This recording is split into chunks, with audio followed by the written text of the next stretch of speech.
Manchester United dipaksa mengakui keunggulan Nottingham Forest yang mampu mengklaim kemenangan 2-1 di matchday ke-20 Liga Premier Inggris. Dalam pertandingan yang digelar pada hari Minggu 31 Desember 2023 dini hari, kedua tim bermain sama kuat di babak pertama. Namun, Forest mampu membuka papan skor di menit ke-64 melalui aksi dari Nicolas Dominguez. Marcus Rashford sempat menyamakan kedudukan untuk tim tamu setelah memaksimalkan asis Alejandro Garnacho 14 menit berselang. Namun, tuan rumah membuat rivalnya itu pulang dengan tangan hampa, menyusul gol dari Morgan Gibbs-White 8 menit jelang waktu normal berakhir. Kekalahan ini membuat Manchester United tertahan di urutan ke-7 dengan koleksi 31 poin dari 20 pertandingan. Sedangkan Nottingham Forest naik ke posisi 15 setelah mengumpulkan 20 angka dari 20 laga. Manchester United sendiri telah kalah dalam 21 pertandingan di semua kompetisi pada musim ini. Rekor buruk tersebut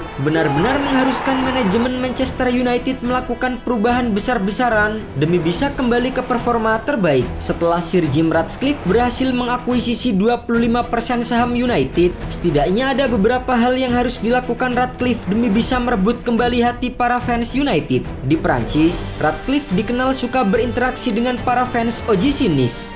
Karena selain memiliki 25% saham United, ia juga merupakan pemilik dari OGC Nice. Dan seharusnya tak sulit baginya untuk mengumpulkan dukungan para supporter jika ia menunjukkan wajahnya di depan publik, rutin menghadiri pertandingan, dan berbicara langsung dengan dewan penasihat fans dan kelompok supporter lainnya, sembari menunjukkan bahwa ia berkomitmen penuh untuk memperbaiki nasib Manchester United. Selain merebut hati para fans, Ratcliffe juga memiliki PR besar untuk memodernisasi Old Trafford yang mulai usang. Stadion Manchester United ini masih menjadi markas klub terbesar di Britania Raya dan salah satu yang terbesar di Eropa. Namun, reputasinya telah menurun jauh gara-gara minim investasi. Renovasi besar yang terakhir, yaitu mengisi tribun sudut untuk menambah kapasitas menjadi 75.000 penonton, dilakukan pada tahun 2006 dan sudah direncanakan sebelum takeover Glazer. Sejak saat itu, renovasi yang dilakukan hanya pengecatan atau memasang wifi. Papan skornya bahkan belum diganti semenjak 2000-an awal dan mereka juga tidak memiliki layar video. Yang paling mengkhawatirkan adalah bahwa atap Stretford End sering bocor jika Manchester sedang hujan lebat. Kursinya juga terasa sempit, sementara ruang-ruang rekreasi dan koridornya penuh sesak saat jeda turun minum. Bahkan kadang sampai terasa tidak aman. Old Trafford semakin terasa purba, apalagi jika dibandingkan dengan kandang-kandang baru Arsenal, Tottenham, West Ham, Manchester City dan Liverpool yang sangat modern. Tidak mengejutkan, Etihad Stadium milik Manchester City yang akan menambah kapasitas menjadi 60.000 dipilih sebagai venue Euro 2028, sementara Old Trafford dicampakkan. Dilaporkan bahwa Ratcliffe ingin menambah kapasitas Old Trafford menjadi 90.000. Namun, jika ia ingin mengembalikan reputasi kelas dunia markas Manchester United ini, maka bukan hanya kapasitas yang harus ia perbaiki, dan pasti butuh investasi yang sangat signifikan. Real Madrid bahkan menghabiskan 17 triliun untuk memodernisasi Santiago Bernabeu dan itu belum termasuk penambahan kapasitas. Sementara renovasi Camp Nou yang dilakukan oleh Barcelona diperkirakan memakan biaya hingga 25 triliun rupiah. Ratcliffe sendiri sebenarnya sudah sedikit membocorkan akan seperti apa rezimnya di Manchester United saat ia diwawancarai oleh The Times pada 2019. Saat itu, Setan Merah sedang terseok-seok di musim pertama oleh Gunnar Solskjaer sebagai manajer, dan Ratcliffe mengecam habis strategi rekrutmen mereka. Fred yang dibeli dengan harga 50 juta pound sterling di tahun sebelumnya menjadi salah satu sasaran kritikan terpedasnya. Manchester United menghabiskan uang yang sangat banyak semenjak kepergian Sir Alex dan hasilnya sangat buruk. Kalau boleh jujur amat sangat buruk. Mereka tidak memilih manajer dengan tepat, pembeliannya juga ngawur.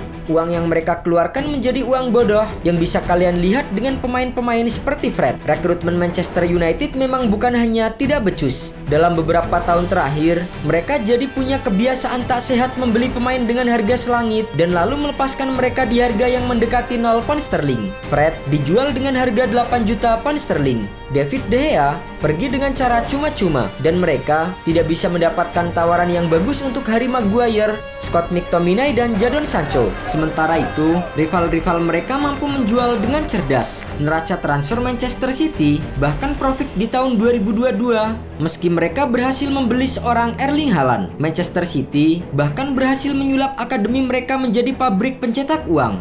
Ratcliffe dan Ineos harus merombak jaringan rekrutmen Manchester United dan memastikan mereka memiliki banyak pemain yang benar-benar berkualitas untuk dipilih. Rekrutmen bukan satu-satunya sektor kepegawaian yang harus dirombak oleh Ratcliffe. Richard Arnold yang dipromosikan menjadi CEO setelah bekerja sebagai direktur komersial United dikritik habis-habisan atas caranya menangani situasi Mason Greenwood. Sementara itu, direktur olahraga John Martaf juga minim pengalaman di jabatan yang ia dapatkan pada tahun 2021 itu dan telah melalui 3 jendela transfer musim panas dengan hasil yang minim.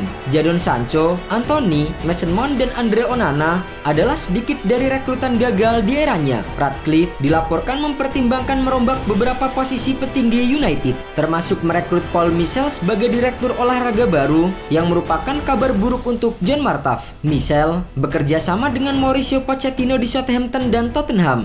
Ia juga berjasa membantu merekrut Son Heung-min, Dele Alli hingga Kieran Trippier. Selain itu, Ratcliffe juga telah menyinggung betapa pentingnya memikat talenta-talenta muda terbaik dan menurutnya tempat yang lebih baik untuk memulainya adalah akademi mereka sendiri. Manchester United memiliki tradisi panjang mengorbitkan pemain muda dan selalu memiliki pemain akademi di skuad mereka semenjak tahun 1937. Namun dalam beberapa tahun terakhir, mereka tertinggal dari Manchester City. Minat klub-klub terhadap jebolan akademi Manchester City memang setinggi itu sampai-sampai mereka bisa mematok harga yang tinggi untuk pemain-pemain seperti Cole Palmer, James Trafford, dan Carlos Borges di bursa transfer musim panas kemarin. Padahal, ketiganya sangat jarang dimainkan oleh Pep Guardiola. Alejandro Garnacho dan Kobbie Mainoo adalah dua kisah sukses terbaru dari akademi Manchester United. Tetapi bisa dipastikan, mereka masih punya banyak PR jika ingin menyaingi sang tetangga. Salah satu sumber masalahnya adalah tempat latihan yang juga minim investasi dalam beberapa tahun terakhir. Hal itu persis seperti apa yang dikeluhkan oleh Ronaldo dalam wawancaranya bersama dengan Piers Morgan. Jika Ratcliffe bisa meyakinkan Manchester United untuk berinvestasi pada masa depan mereka, maka setan merah bisa menuai ganjaran yang besar di masa mendatang.